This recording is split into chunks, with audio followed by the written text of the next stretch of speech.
Chapter 4. Bringing back the bees. Do you have a saw? Papa asked Lars. Yes, I have it, Lars said. He lifted the big saw onto his shoulder. Kirsten and Peter watched from where they sat in the barn loft. Today, Papa and Lars were going to saw down the bee tree and move the colony of bees back to the farm. A round straw skep would be the bees' new home. Papa and Lars would set it in the meadow near the barn, and the bees would fill the skep with honeycombs. By fall, Papa would be able to harvest more honey. Why are we taking the bellows? Lars asked. Smoke will calm the bees before we move them, Papa said. We need the bellows to blow the smoke inside the bee tree.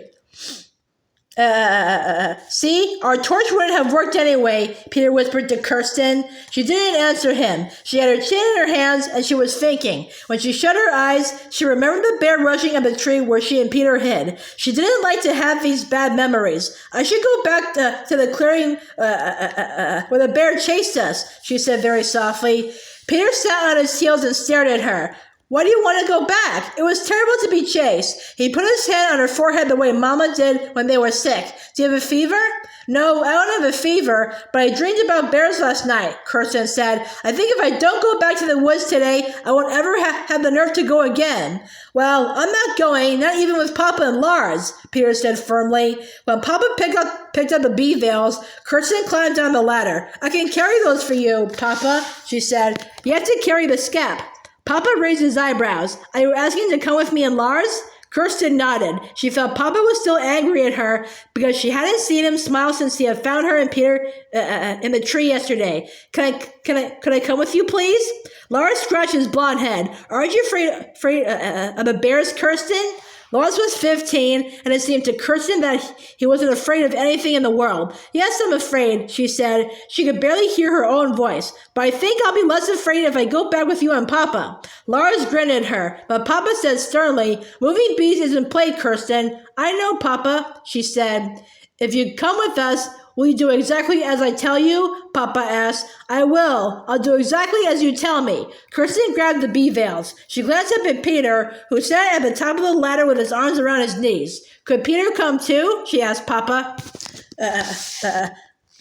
Before Papa could answer, Peter said, I'm going to stay home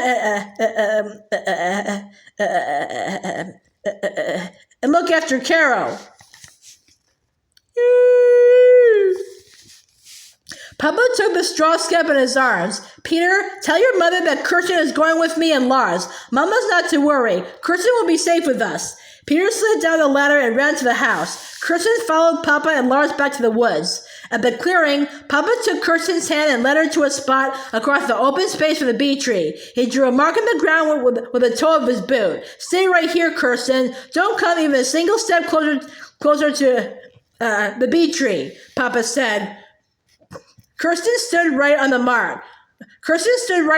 Papa had drawn. Sunlight slanted through the trees, and the air smelled of basswood blossoms. But even on this pretty morning, it was easy to remember the mother bear snoring and pawing here. Kirsten watched Papa and Lars closely so that she wouldn't think too much about the bear.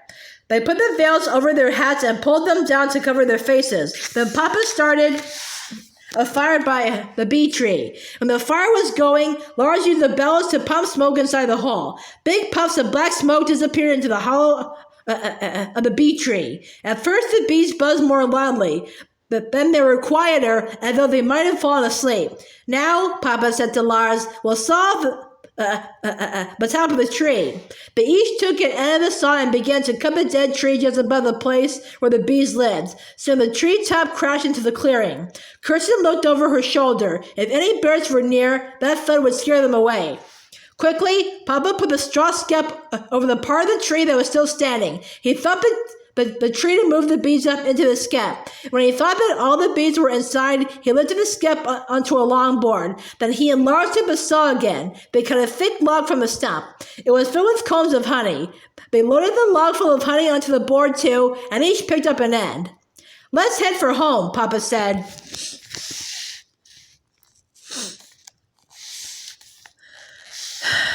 Quickly, Papa put the straw skep over the part of the tree that was still standing.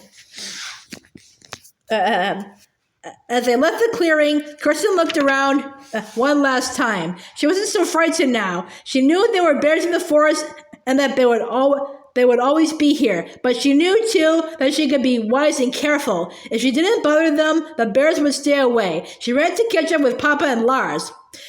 When they got back to the farm, Papa and Lars put the bee scalp on a platform in the meadow. Then they carried the log full of honey back to the cabin. Mama was waiting there with hot water to melt the waxy honeycombs. Peter was scrubbing out crocks to fill with honey. Kirsten stood a little way away, watching. Is it a big colony of bees? Mama asked Papa.